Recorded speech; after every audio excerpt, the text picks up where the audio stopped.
On Life and Meaning is brought to you by Blumenthal Performing Arts, celebrating its 25th year presenting the best in the performing arts, sharing and employing the arts as a major catalyst to strengthen education, building community cohesiveness, and advancing economic growth.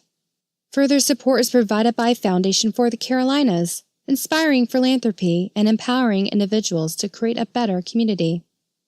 And by the Arts and Science Council, Charlotte-Mecklenburg's resource hub and lead advocate for the regional cultural community, providing culture for all.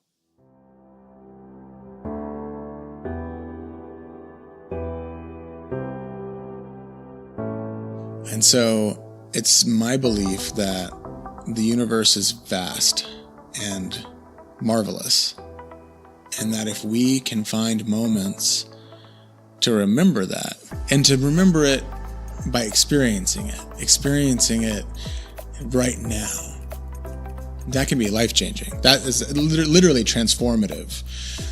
And that's why I think, again, we're not trying to pull the wool over anyone's eyes.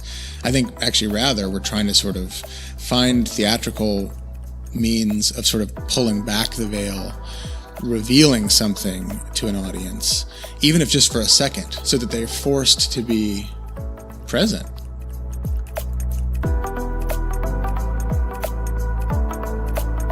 Matt Cosper is founding artistic director of XOXO, an experimental theater ensemble in Charlotte, North Carolina. He has created 8 original works for the stage since 2009, winning Charlotte Magazine's Best of the Best Award for theater twice. His professional theater credits include acting and directing with the Children's Theater of Charlotte, the Oregon Children's Theater, Actors Theater of Charlotte, Carolina Actors Studio Theater, and Theater Charlotte. In addition to his work as a theater maker, he is a member of the Goodyear Arts Collective, curating exhibitions and artist residencies in Charlotte.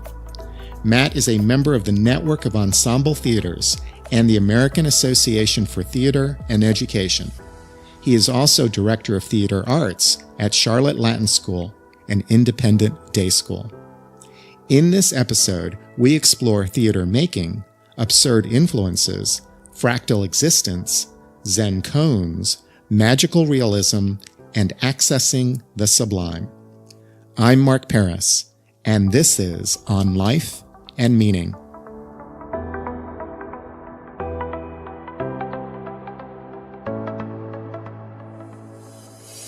Welcome, Matt. Hi. Matt, you describe yourself as a theater maker. Why the term theater maker? I do a number of things in the theater. I write, I direct, I perform. I've even sort of designed in a way, although I really don't think of myself as a designer. And so theater maker serves as a sort of catch-all. I think the reason I don't identify primarily or exclusively as a playwright or a director is that while I write text for performance, and I do work with teams of designers and actors to make performances, I think of the work I'm doing as something in between creating a text and coordinating with a team. I think of myself as conceiving of and then executing events. It just seems more accurate. What I'm making are not performances with performers or a text to be read, but rather an event, a piece of theater to be experienced by both actor and audience. What is theater? Theater is what happens between a performer and an audience. Immediately someone's going to say, well, no, dance could fit into that. Live music could fit into that. And I think that that's actually okay. I really do think that the theater as an art form is that event, the sort of shared experience where a group of artists wrestle with a text or a prompt, and then what they found is sort of shared with an audience. Or I think I like even better, the theater is the medium of exchange between an audience and a group of artists. It's a way for people to experience communion, exchange of energy. Yeah, theater is just an art form that gives that exchange some sort of a frame or a point of reference for people. Does theater require an audience? Yes.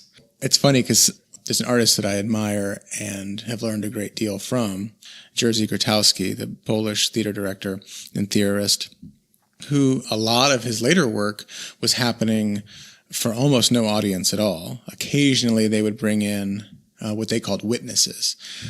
And I think it's telling that even in his most sort of hermetic, isolated work, he still recognized the need for there occasionally to be people witnessing the work. Two actors running lines is not theater. No, I guess maybe if I'm there watching, because the director is in many ways is the first audience. That's one of the jobs of the director, is to be that first outside eye who's witnessing the exchange. I do think, it doesn't become theater until someone's watching. What is some of the theater that you have made? I started during college when I started directing, and I would say in the first 10 years after, I made some of my own work, original stuff, but most of the work that I was doing as a director was just freelance directing for most everyone. I've directed for most everybody at this point in town. And that's, I have sort of since moved into creating original work, but I'm very proud of a lot of the more traditional work that I've staged for local companies. I staged a couple Shakespeare's for children's theater. We did these tours. I would make 90-minute cuts of Shakespeare texts that then we would tour to local high schools. I did a Hamlet that I loved, Macbeth that I'm very proud of. I love that play. That's another one I hope I'll continue to work on over the course of my career. I directed a couple productions that, like, my favorite productions that I directed for other companies were these shows that, like, I felt like really didn't get much love. I directed a play called Someone Who'll Watch Over Me at Cast that I thought was just beautiful. It was a little 3-person piece about 3 men being held hostage in Beirut that I thought was glorious. I thought the actors did wonderful work. I thought we created a really elegant and effective design. I adored it. I directed a production of Pinter's The Dumbwaiter for Nathan Rouse's Starving Artist Company that I thought was beautiful. There's a play called The K of D that I directed for Paper House Theater that I thought was one of the best things I've ever done, and maybe 6 people saw it, So yeah, I started my career, and there was a big chunk of time where I was directing. There was a period of time when I was probably directing 8 plays a year between children's theater, doing these little sort of touring pieces for children's theater, directing stuff for Cast or Bare Bones or Paper House. And then somewhere along the line, my focus turned towards creating original stuff. And that's what's been the focus, I'd say, the last 6 or 7 years between teaching and making these original performances. You've directed work written by others, and now you're writing your own work. How would you describe your original work? So I think that I started writing plays because my impulse as a director was often to cut, to rearrange, to sort of have my way with the performance text in a way that I was not comfortable with ethically. I knew it was not okay to be taking the work of living authors and sort of collaging it in the way that I was doing with Shakespeare, the Greeks, these sort of public domain texts. But I also wasn't finding, I guess I was just starting to itch to say I wanted more than what I could get from just rearranging someone else's words. And I would say the texts that I've written, they tend to be funny, I think. I think of myself as a comic writer, heavily influenced by Joe Orton. The first couple plays that I wrote were these sort of real, I thought of them as, maybe people who watched them disagreed, sort of slap-happy, antic, ridiculous, absurdist pieces, heavily influenced by Joe Orton, Ionesco, these sort of middle of the last century absurdist writers. And I would say as I've developed, I've kept some of that. I think that there's always going to be a strong influence of the clown in what I do, because I think that clowns are sort of timeless, buffoons are timeless, and they're disarming. But as I've developed, I think the work has become more dreamlike, less discursive, and more about inviting an audience into a different place. You know, I think a lot of writers, and this is neither good nor bad, I think a lot of playwrights are writing plays to say something about a specific thing, to present a slice of a certain kind of life. I don't think that's what I'm doing. The more I think about it, I really think what I'm trying to do is open up a space for each individual audience member to sort of wander into, and then what they find there is between them and their God, right? Yeah. What is that space that you're inviting people into? It's like a liminal space, right? Every day we're in this sort of mundane space. We're walking around, we're paying our bills, we're seeing people at the grocery store that we don't want to talk to. We're just going about the business of living. And then there are these really heightened moments in our life when someone dies, when we lose a job, a friendship sort of fractures, or we find ourselves on top of a mountain or by the sea. There are these extreme moments that are sublime. And so there's a space between our normal way of processing information and how our mind and hearts dilate in the presence of the sublime. And I think what I'm really interested in as an artist is techniques for accessing the sublime. I'm not so interested in saying, here, look at this mountain. Isn't that sublime? I think I'm a little bit more interested in finding a way to sneakily prod the audience into generating their own image of the sublime. You've said that you want audience members to encounter spirits and arrive at a conclusion. I am a woo-woo. I'm a woo-woo head. And I believe there's more than meets the eye. I believe that there's more things in heaven and earth than are dreamt of in our philosophies. And so I think that we have evolved our equipment.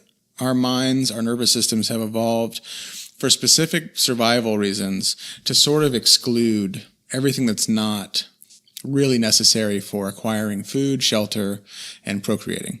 And so we are often blind to these other things that are going on. And spirits is one way of thinking of them. And I think that, I don't know if that means Jacob Marley with like the chains around him. I don't know if that means my mom who died 8 years ago, or if it's some sort of elemental thing. But they are there. In fact, I think it's probably all three of them. Yeah, sort of infinite.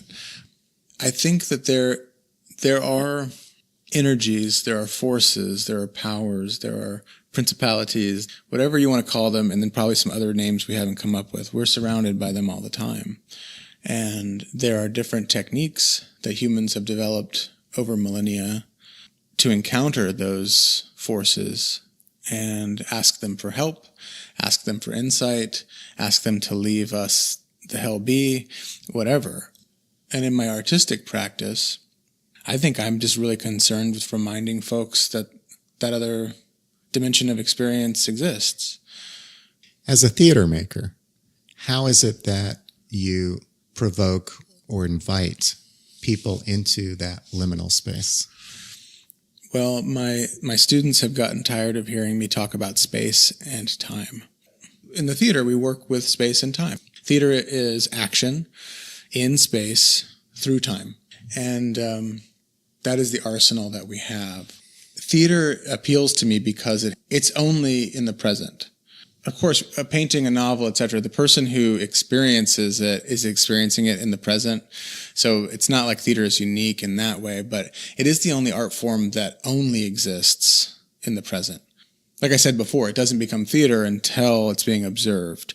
The painting that's on the wall behind you exists as an artifact, whether or not we're in the room with it, which is its own interesting thing. But theater is about right now. It is about the present moment and nothing else.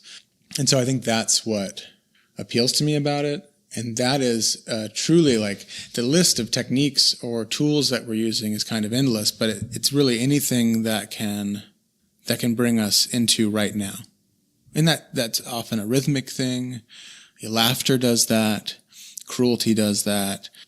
Silence. A good long silence is beautiful and is helpful. But there's a contemporary playwright who I really love named Annie Baker. She is talking in this interview about what has held contemporary theater back. And she points out that in the 50s and 60s, visual arts, museums, galleries, they started publishing catalogs that had essays in them where this abstract art was explained. And you do that long enough and people read it enough and they develop a vocabulary. Annie Baker's example is that if you put two old blue hairs in a gallery in front of a Rothko, they can talk about it. They've got the vocabulary to discuss it. But if you put them into a theater and there's a silence that lasts longer than 30 seconds, they flip out. They don't know how to. We haven't trained our audiences to have a vocabulary to talk about work that isn't sort of naturalism, that isn't basically like an HBO television series. And it's held the theater back because HBO does that a lot better than we do. And I think for most people, whether they know it or not, the really positive experiences they have in the theater aren't about recognizable human behavior or recognizable Western behavior. It's about something energetic that's happening, something that takes their breath away. That's what we're working for, and that's what we're looking for, are those moments that pull us into the right now.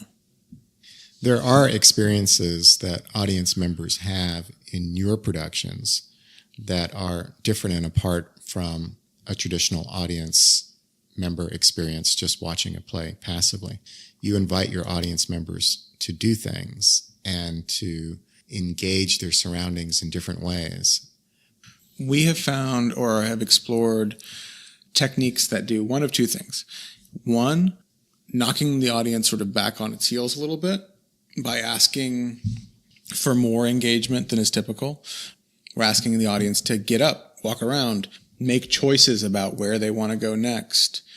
I think sometimes people hear like audience participation or immersive and they think that we're going to ask you to get up and talk. I'm not usually that interested in that. We are interested in sort of saying, look, you're not going to get to just sort of sit there and take it. You need to be an active part of making this experience. And at the same time that we're doing that, I think we often are looking for ways to make an audience feel more connected, more safe. There's usually food. We'll offer audience members food. I'm a big fan of, I'm just realizing this right now, that there's a number of plays that I've written that basically start with, and it's usually not me, it's usually some other character in the play directly addressing the audience and saying, hi, we're here together. It's okay.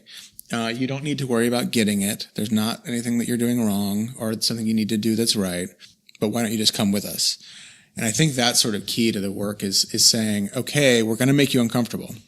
But the good news is we're all a little uncomfortable right now. So no one's trying to make a trick on you. No one's trying to mess you up specifically. We're all just trying to get a little off balance so that we can find something maybe a little bit more interesting than we would find if we were just sort of sitting here. Well, in Bohemian Grove, we asked audience members to one at a time walk into a pitch black cabin and have the door locked behind them. And that's sort of at the extreme end of the spectrum, but I mean, that was really important.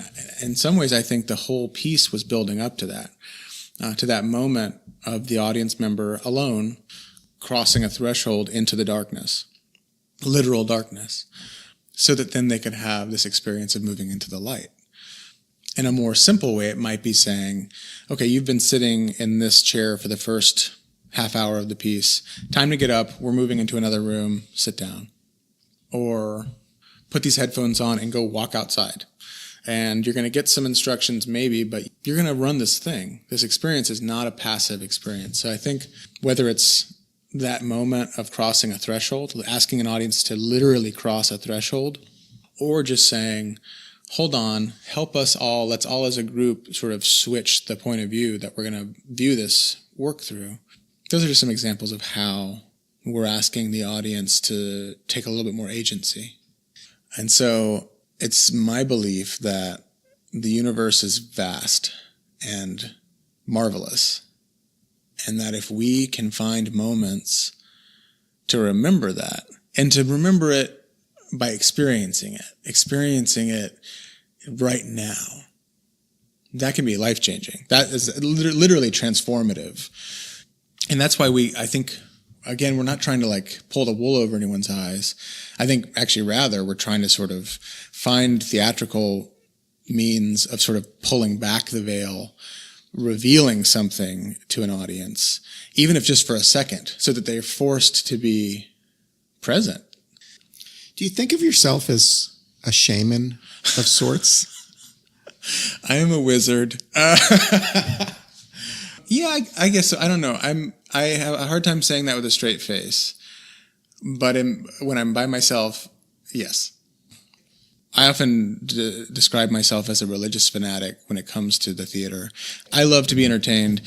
I think The Lion King is amazing. I think whatever sort of spoof musical Actors Theater is doing right now is amazing. But I want more.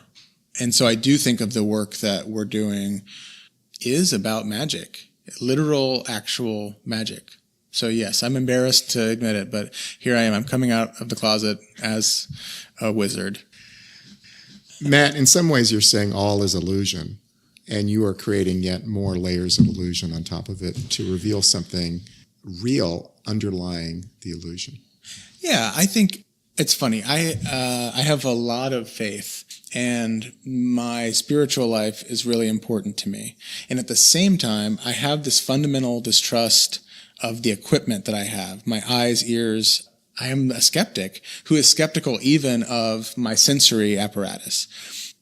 And so that does put me in the position of saying, okay, I think most of what I think is at least, at best, at a deep remove from any sort of essential reality.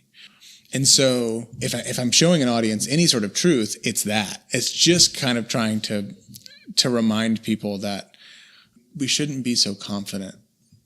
I love it. Is it Picasso? There's the great quote that art is a lie that tells the truth. And I think that is much better than a lie that just sells you sneakers, or a lie that keeps you enthralled to a weird relationship or something. I think I'm ethically fine with an illusion that reveals some sort of greater awareness or truth. Matt, you've also talked about the fractal nature of existence. I was just talking to my students the other day about the notion of the eternal return. And we're talking about, okay, well, does that mean that as soon as I die, I'm just going to start this exact existence over again? And I said, oh, Lord, I really hope not, because I love my life, but that sounds like hell to me, frankly, just because I bore easily. And then we sort of talked about, well, perhaps that actually means that I've done all this before in different clothes. Maybe I was a teacher and an art maker of some sort, or some sort of priest, but I was wearing a toga as opposed to whatever this sweatshirt I'm wearing is now. History rhymes. And I think that's always sort of landed with me. There just seems something that intuitively true about that this has all happened before and will happen again. And the fun of it is that I'll get to wear different clothes next time. This is one of the reasons why the movie Groundhog Day is such a favorite of philosophers. It's Nietzschean. Yeah. And it's this notion that we're destined to make the same choices again and again based on our character. Yeah, and that can be, on my good days, that's very exciting to me. And on my bad days, I'm horrified at the thought that I will hurt people that I've hurt, that I will experience the same disappointments that I've experienced, that I will sabotage myself in the same way that I've sabotaged myself. But, whether or not something seems pleasant doesn't necessarily connect to whether or not it seems true. Matt, when I think of your work, I'm also reminded of Zen koans, which is a riddle or puzzle used to provoke the mind and unravel greater truths about the world and ourselves. Do you think of your work as Zen koans? I do, in as much as I think about my work. So this is a weird thing where I feel like I spend most of my time just trying to make the work. I don't know if I'm not spending enough time or if it's good that I don't spend a lot of time sort of thinking about what the work is. But in those moments when I do, I know that I personally have always responded to paradox, and the sort of smiling paradox of Zen has given me comfort in my life. And I think my greatest teachers have taught me the most in the moment that they sort of cock their head and say something ridiculous to me. Because it's that experience that I want for audiences of being knocked back on my heels a little bit and questioning my assumptions. And so, yeah, I do think that my sort of first language is absurdity for that reason. I delight in that feeling of imbalance, momentary imbalance. That's the threshold of revelation. Does it matter to you if an audience member walks out confused? No, it's not my responsibility to enlighten people. It's not something I can do. Like I don't presume to be some sort of Zen master who can turn the light switch on for people. If someone has an experience like that in one of my performances, that's amazing and very gratifying. If 2 years later, someone has an experience like that and the XO show that they saw is part of a larger chain of events that contributed to that, that's awesome too. Do you feel the responsibility to entertain? Yeah, that might be. I think that's where the clowns come in. Some people just aren't going to enjoy it. Like, I get it. And so there's always going to be some people who wander into one of our shows not really knowing what to expect. And it's funny. We did a show a number of years ago called A Guide for the Newly Dead. And it was a show that we were creating as sort of a draft of what would become Bohemian Grove. And so it's this piece all about death and dying. And we had comment cards that the audience could fill out at the end. And this one guy, you could tell during the whole show, he was like, he's miserable. He's hated the show, hated it.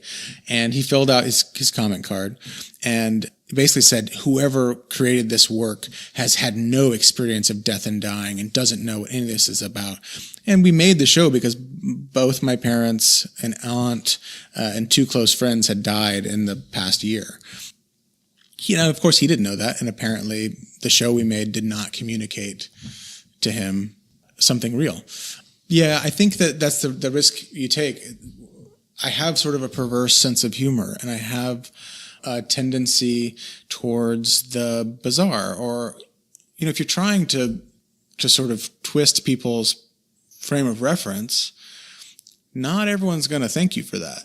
And so I think it's just part of the deal. Like, some people aren't going to get it and they're not going to enjoy it. But I do think that's where fairly early on we started including these sort of clowns, these ridiculous clowns, so people could laugh for a while. And as they're laughing, the other elements of the piece are doing their work and sort of sneaking past the barriers that people might have up. Matt, I see certain influences in your work, and I'd like to run a few names by you. Yes. And have you tell me whether they are indeed influences and what you think of their work in terms of your own. David Lynch. David Lynch is a huge influence. Or I don't know if he's an influence or like just a fellow traveler. And maybe that's arrogant, but I just say that because I was not watching David Lynch in high school. I didn't really see any of his work until I was probably in my early to mid-20s. And when I started seeing his work, there was a recognition there of, okay, this person has some of the same concerns as me. This person is looking for some of the same things, both in terms of like subject matter, design, the artwork itself, and in the approach to it. This sort of, setting up really specific circumstances to encourage accidents and to encourage happy accidents. That sort of sort of Zen thing of can we capture something unexpected, and can we explore the irrational as a means of gaining insight or accessing truth. When I think of Lynch, I think that at any moment violence might interrupt, and at any moment there might be a rupture in what reality is. Yeah. And that's what I respond to strongly in his work. There's also this element of, I think it's Blue Velvet, where it starts with the shot of the picket fences, and then you see the rot underneath. And that, I think, is beautiful. It's aesthetically gorgeous. It's metaphorically true. I grew up in Southern California and then suburban Charlotte, and there is this truth that the American dream has a lot of sort of rot running through it, reflects my own experience. So it was exciting to see artists like Lynch doing that, because it felt like, okay, I'm not crazy. This is real. Another fellow traveler that I see in your work is Gabriel Garcia Marquez and the Magical Realists. Yeah. I think that is actually probably a deeper connection for me. Lynch is so singular that you can only sort of steal from him or tip your hat. And magical realism is such a broader category. Reading 100 Years of Solitude in high school was huge. And that idea that, it's like we've talked about already, that there's more to this world than surface realities. And the writers working in magical realism, whether it's Marquez, or I would put Borges in there, even, I guess, sort of Bolaño is not as intense, but there's a feeling of sorcery to me that's happening in his work as well. And then Bulgakov, for sure. I don't know how to articulate. It's funny because I feel like I can talk about Lynch forever. And yet I do feel like the magical realists are closer. If I'm part of any sort of lineage, that's what it is. And yet I'm struggling to articulate what that's about. I think that I came out of, I was first and foremost an actor. Before I did anything else in the theater, I was an actor. And I respond to good acting. Highly theatrical work excites me, but I also always really respond to a base level of emotional truth in performance. And whether you're sitting in a theater watching the first section of Cake, or you're out in a field watching Bohemian Grove, I'm always looking for actors whose performances are coming from a real place. And maybe that's it. This sort of magical realism, if an actor or a design choice or text can start in a place of reality, it's got that anchor and that root, then it has the confidence to sort of spiral out and follow its impulses into a really magical sort of place. Another influence I see in your work is 18th century romanticism and the emphasis on intensity of emotion and experience. Yeah, I think that, we've talked today about finding a way into the sublime or into sort of the extra mundane, something outside of what is normal, or a way out of the mundane and into something extraordinary. I can see the Romantics. The Romantics have that really extreme emotional life, which I think is important because I do think capitalism alienates us from our emotional lives and pathologizes just a normal human emotional experience. And then there's also in the Romantics this appeal to nature and this appreciation of the natural world that, I think if I'm making work that is attempting to bring people kicking and screaming into right now, for me at least, one of the best ways to do that is to be connected to the physical reality of my own body, the physical reality of the world around me. And that's why I think we've found really intriguing or really fruitful paths in taking audiences out of the theater and into the world. The real world is real, and you can't deny it. So yeah, I'll buy that. I don't think of the Romantics as I don't consciously think of them as an influence, but I'll cop to that. Matt, let's talk about the life you've led. You were born in California. Where in California? I was born in, I can't remember the name of the hospital, but I was born in El Toro, California, near the Marine base. So that's Southern California, Orange County. I was born very much in Reagan country, Orange County, Southern California, not hippy-dippy California. I was born close to the Marine base. How would you describe your family? I think that my parents were really lovely people who didn't know what to do with me or with themselves. I once dated a woman who said that I was like a typical Southern Californian moon person. And I think that's right. I think my mom, my dad, my brother, I love them all very much, but we're all a little alienated from ourselves. And that's okay. I think that, I feel loved. I felt like my parents loved me very much. My parents divorced when I was, I think, 10.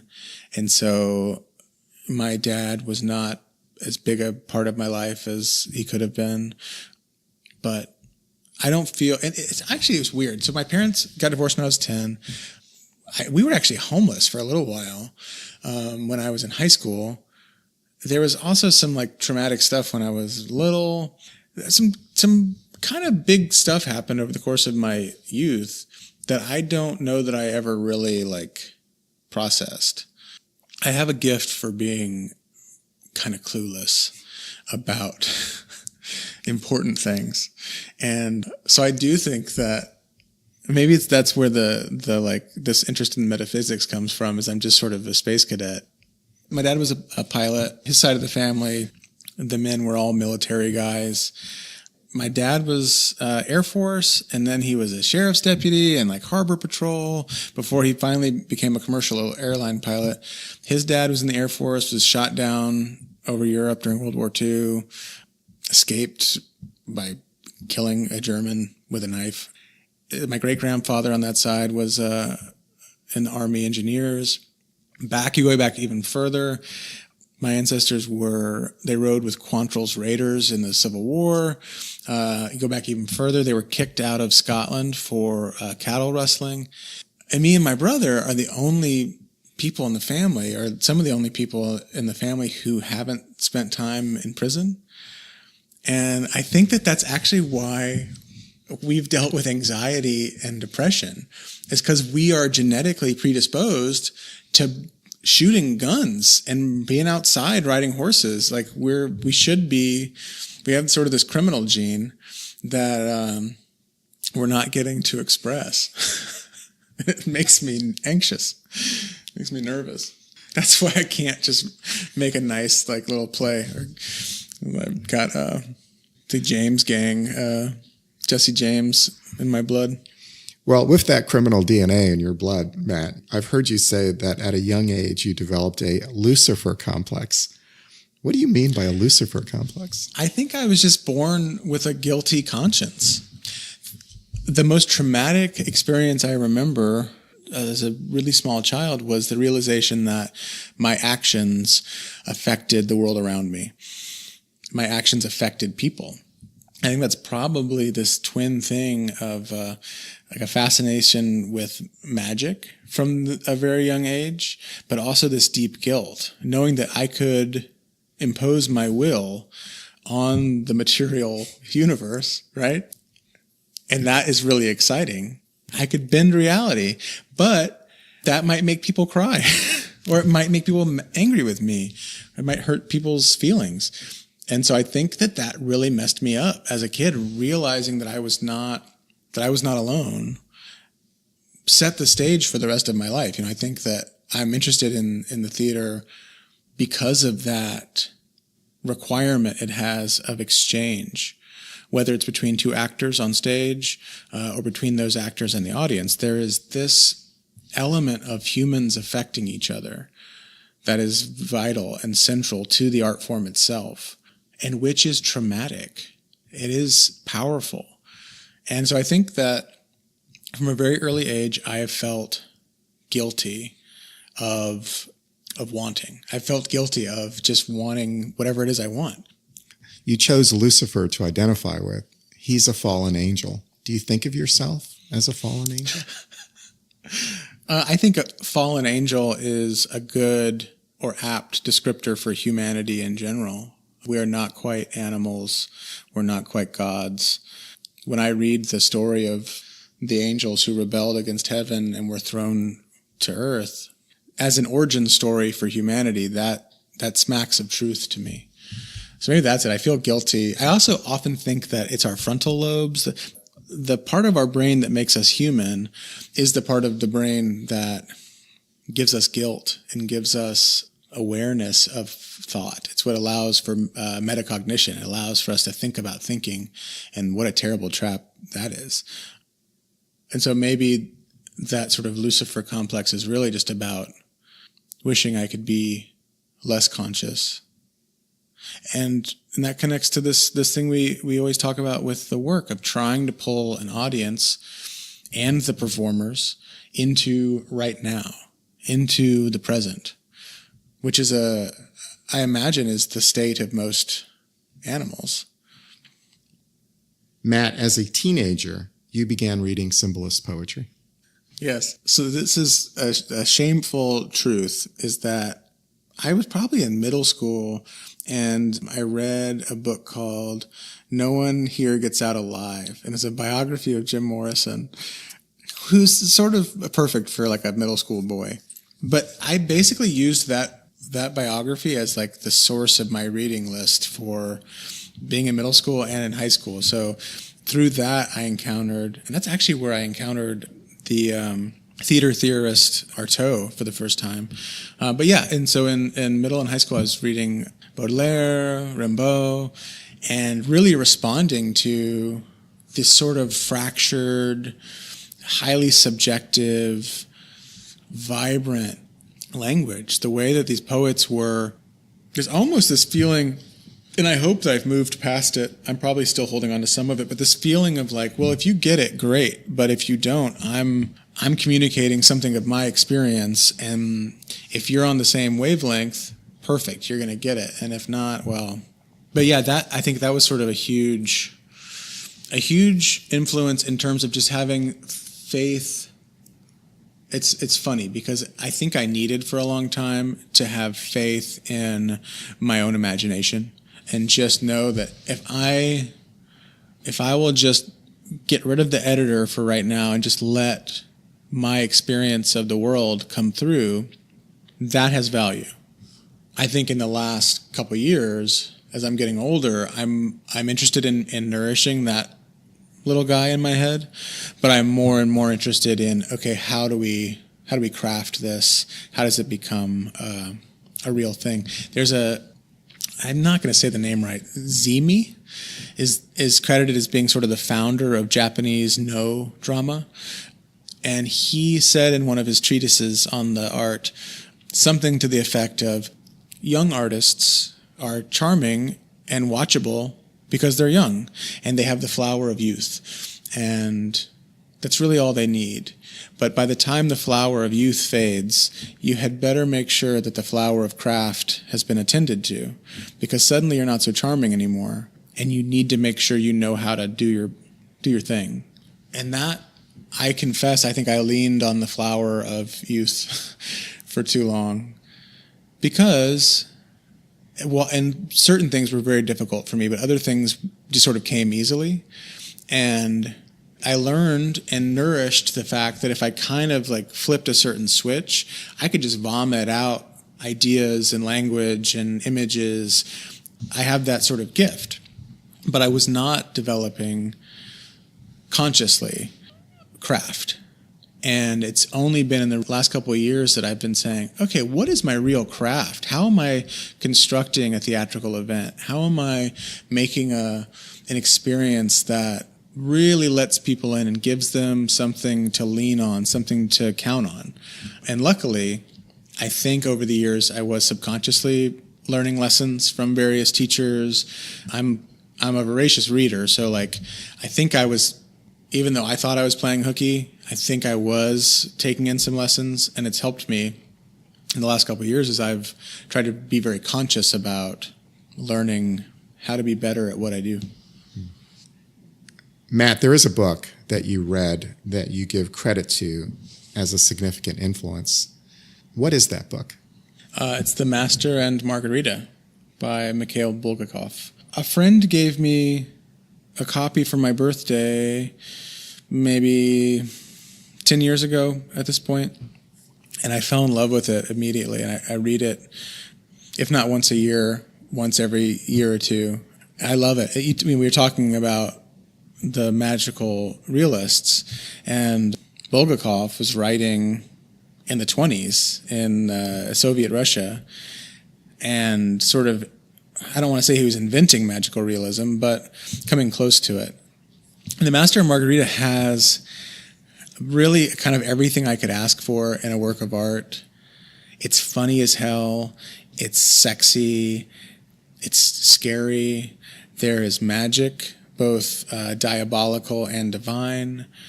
There's this beautiful sort of meta sort of thing that's going on where one of the main character, the master, is a novelist who's written a novel about Pontius Pilate and Jesus Christ, and scattered through the story of The Master and Margarita are chapters from the Master's book. And there's this friendship that is emerging between Pontius Pilate and Christ in this novel that's heartbreaking and beautiful. But also there's Satan comes to Moscow in the 20s with his retinue of servants who include a cat the size of a hog who loves to drink vodka and is like a crack shot with a rifle. There's this beautiful romantic love story with this writer and his love, Margarita. I adore this book. It's gotten me in trouble plenty of times over the years. Are your plays in some ways chapters of that book? It's funny that you asked that. We were just talking about this in rehearsal the other day, that idea that if you put all of the XO plays together, they're all taking place in the same universe. They are all perhaps chapters in one book, which makes me think maybe I should actually write that book so I could sell it and make some money rather than invite groups of 6 to 12 people at a time to come watch us act out the book. I'm wondering if you're, in some ways, unintentionally or subconsciously writing your own version through your plays of The Master and the Margarita. I would not entirely reject that idea. I think there are artists that you encounter that when you experience their work, there's this uncanny feeling that they broke into your brain and pulled everything out and made it for themselves. Bulgakov is one of those artists that I feel a special kinship with. There's a poet and singer, Stuart Lupton, who sang in a band called Jonathan Fireeater that I remember hearing that band in high school and feeling like, how did you get into my diary and what do you get out? So yeah, I think, and I do certainly ascribe to the notion that artists have sort of one person that they're really making their art for. Yeah, I wish that I could sit down in a room with Bulgakov and talk about his book, but also tell him about my life, my work. He just seems like an old friend at this point. Matt, who is Alan Poindexter? Alan Poindexter was the artistic director at Children's Theatre of Charlotte for a number of years. He was also the founding artistic director of a company called Innovative Theatre in Charlotte in the late 80s or early 90s. He was my mentor. He was my boss. He was my roommate for a time. He was just like my best friend for a little bit and my teacher. And he is sort of the person who all the work that I make, I imagine, if he's not haunting the work itself, his ghost is in every theater. He died a couple years ago. His ghost is in the theater watching the work, and I'm sitting next to him being like, do you like that? Is that good? He has sort of an outsized influence in my mind. And very, very talented, brilliant man, deeply self-destructive, and sensitive in a way that I think a lot of people in Charlotte didn't get to experience. I often feel like I've got this guilty by association thing because I was close to him, very close to him, and he could be tough on people. And I think that there's a lot of people in the community, the theater community in town, who are grudging fans of his work, but we're not fans of him as a person. He's one of those people who, his attention, his positive attention felt so good that if you didn't get it, it felt really, really bad. And,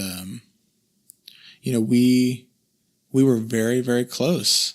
As close as he would let people get. I mean, he also was just sort of a notoriously prickly person who, like, as soon as you got too close or maybe wanted to reach out and help him because you could see he was kind of heading down a not so healthy path, he would cut you off.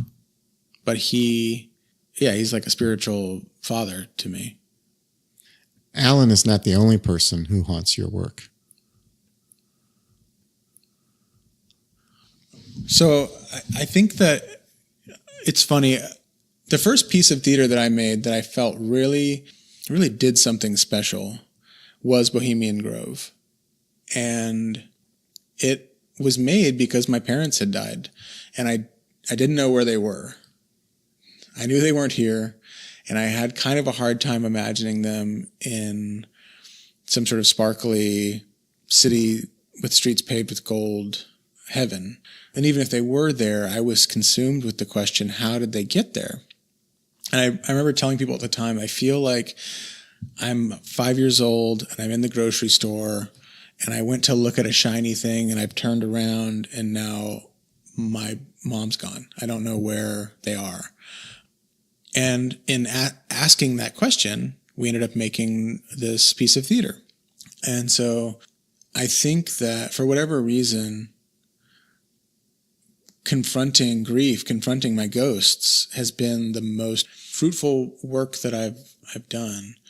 I also would say that I am concerned, if I can set aside these sort of metaphysical concerns for a bit, I've always been really concerned with what seems to me either the difficulty or impossibility of communication between humans.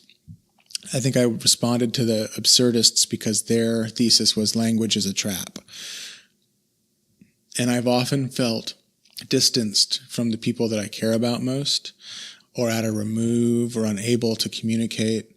And that's caused me to hurt people. I have damaged relationships, or even prevented relationships from even beginning because I couldn't talk. I couldn't get past this sort of pain of self-consciousness into honest communion with someone. And I kind of feel like all of those people are haunting my work. And people that I have hurt or pushed away or failed in some way. Just that Lucifer complex thing, right? I'm overwhelmed with the feeling that I have a responsibility to the people around me that I can't live up to. And that haunts me. And I think that the work I make is, in its own perverse way, its own like sort of roundabout way, about trying to connect with the world around me and trying to connect with those people and failing. Matt, as you think about your personal life and the professional work that you do, what unites it? Well, I think we've talked a lot about my metaphysical bent, right? And this is true not just of my artistic work. My personal life is consumed with these spiritual questions of what else is there? What is in the dimensions that we cannot see? And is there a way to access that? Is there a way to communicate with something more than the mundane? There's just as important to me is the truth that we are not alone, that we're in this together.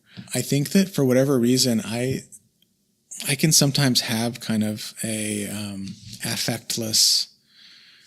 I don't know what it is. I feel at times like I can't communicate this essential thing that I've got the backs of the people around me. And so that's the work for me, is that, and in my life, that there is this grand spiritual adventure that we can all be on together. What is your sense of what is beyond the veil?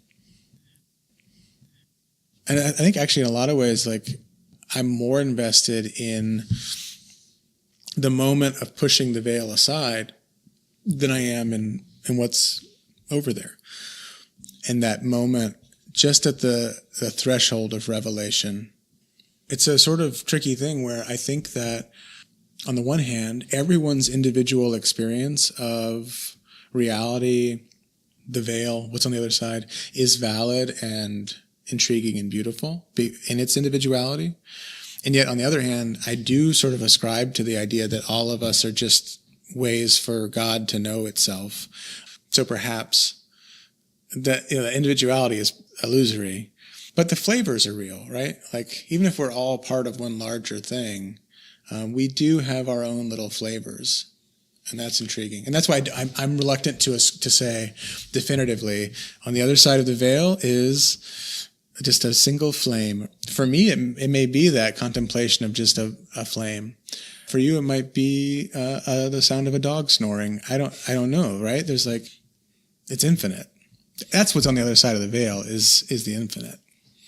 I love this notion that we are ways for God to know itself, almost as if God shatters into a myriad of pieces of glass, and all of them reflect back on God and back on the infinite. I think it's gorgeous. I really do. I think that's, and you find that in the Jewish tradition, in the Islam, in the Sufi tradition. There's he's long dead, but Iranian-American director Reza Abdo, who huge influence, amazing artist. But there's a phrase that comes up in his shows over and over again: the wound that will not heal is God, and he's lifting it, it's cribbing it from Rumi. But that, I love that idea that these cracks, or Leonard Cohen says there's a crack where the light comes in. Or in the Christian tradition, the idea of a migrant child, a refugee child, as the king of the universe, sort of where we find our weakness, where we find our vulnerability, where we reach out to connect and commune with each other. That's where the magic is. Thank you for your time today, Matt. Oh, it was awesome. Thanks for having me.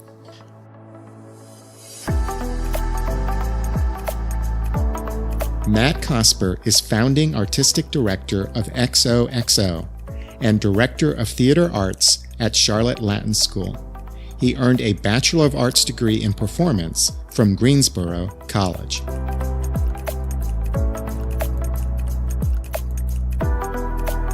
And now, a personal word. Many years ago, I wrote a novel, a psychological suspense story. I wrote the novel when I was a young attorney. The novel was as much therapy as anything else for a complicated relationship that had ended and a career in law that had just begun. I thought I might become an author. The novel was a first go. The main character is named Mickey Newman, a professor of religion. A certain irony there, as later in life I became an academic. There are two other main characters, Brooke Worthington, a criminal defense attorney, and Carissa Campbell, a college theater major. Over a weekend, secrets intertwine. Murder results. There is a scene in the novel when Mickey awakens from a dream. This is what I wrote. The early morning sun glistened through the blue tint of the kitchen window. Dust streamed in the light. Sparrows and thrush sang in the backyard. And on the ledge a salamander scurried along vines of orange bougainvillea. A beautiful morning, the kind of soaring April morning that quickened exaltation and invited worship of the divine. Mickey opened the window and filled his lungs with circles and tetrahedrons, vortex and bloom. He sat at the breakfast table in his frayed Boston College sweatshirt, wondering about his dream. For 10 minutes after he awoke, he stared at the ceiling, thinking about crucifixion and the release of pain. He thought of the refreshed frescoes at the Vatican depicting St. Peter crucified upside down, and the first tenet of Buddha at Benares: all egocentric life is suffering. All such life is pain. Mickey wondered whether Jesus was so filled with ego in Jerusalem, so intent on martyrdom, that he forced the scandal of his death, idolatry having its price, or whether his transcendence lay in his broken body, wholly egoless, on the cross. Mickey unfolded the Herald across the kitchen table. Easter weekend, talk of war again, and of trials without end. The violence of his dream disturbed him, but he knew he lived in samsara, the ocean of desire that spins creation and destruction in an endless whirl, a realm as much voyeuristic as participatory, Eros and Thanatos rumbling in ego-driven life down the rapids of history. Caught then in the currents of energy and time, his problem was a spiritual one, demanding a daring response.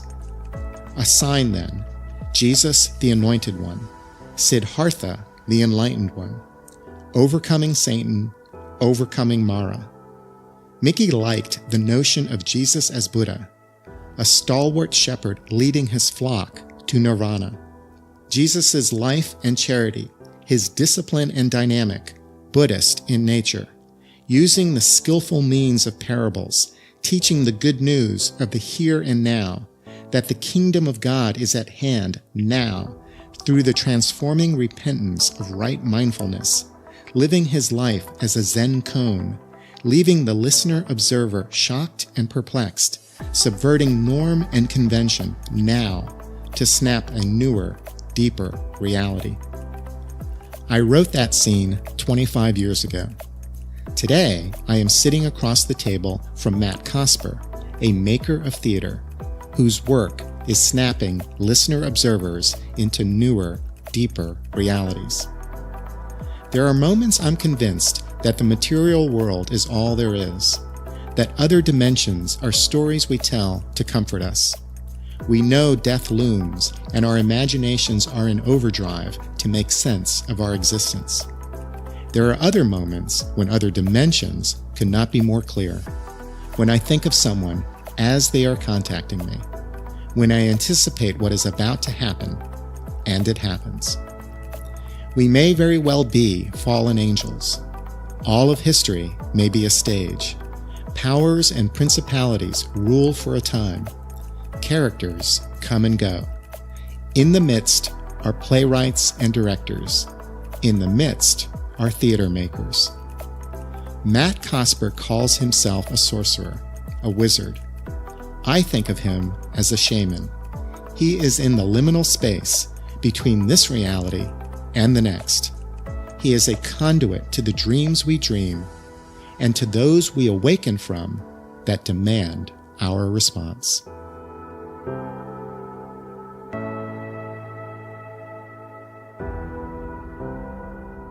This is Mark Paris, and you've been listening to On Life and Meaning. Additional support for this podcast is provided by the UNC College of Arts and Architecture, celebrating a decade of creative education in the arts and design. Thank you to our funding partners, and to my teammates, Andy Go, producer of the show, and to Chris Curating, art and media director. This is how you can help. Please write a review on iTunes. It helps us grow our audience. Follow us on Facebook and Twitter. We'd love to hear what you think about the show. And become a patron. We are on Patreon, a crowdsourcing platform that allows you to support what you value at a level you choose. Visit us also on our website, onlifeandmeaning.com. Thank you for listening.